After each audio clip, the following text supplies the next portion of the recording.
முன்னாடி போகிற வண்டிக்கெல்லாம் எப்படி எஃப்சி கிடச்சுன்னே தெரியலீங்க.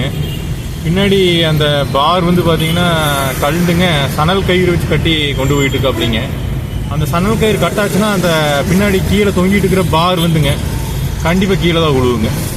அவ்வளோ வீக்காக ஆடிட்டு போயிட்டு இருக்குதுங்க. ரெண்டாவது பார்த்தீங்கன்னா எனக்கு இங்கிருந்து தெரியுதுங்க ஃபுல்லாக ஆயில் லீக்குங்க. பின்னாடி இருக்க ஹப்பு மேலே ஃபுல்லாக பார்த்தீங்கன்னா ஆயில் லீக்குங்க. அதேமாரி வண்டி சரியான டென்ஷனாக இருக்குதுங்க. நீங்கள் பார்க்கலாங்க என்ன ஆட்டம் ஆடுதுன்னு.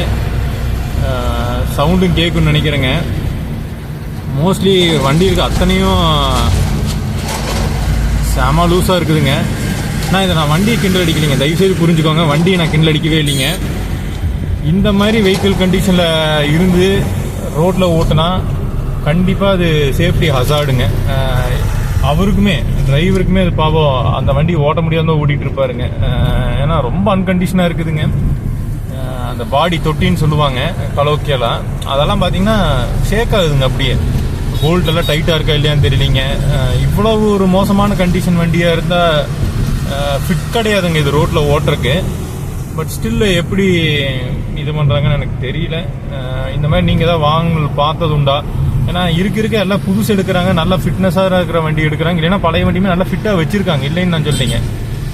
மெட்டடோர் ஆகட்டுங்க, பழைய மெட்டடோர் வண்டியும் கூட இன்னைக்கு நல்லா நீட்டாக கண்டிஷனாக வச்சு ஓட்டுற வண்டி இருக்குங்க. பட்டு இது ஏன் இப்படி மெயின்டைன் பண்ணுறாருன்னு தெரியலிங்க. ஓனர் ஏதாவது இந்த வீடியோ பார்த்தா கொஞ்சம் வண்டியை நல்லா சரி பண்ணுங்க. இப்படி சணல் கயிறுலாம் போட்டு கட்டி தொங்கிட்டு ஓட்டுறதுங்கிறது டேஞ்சர் தாங்க.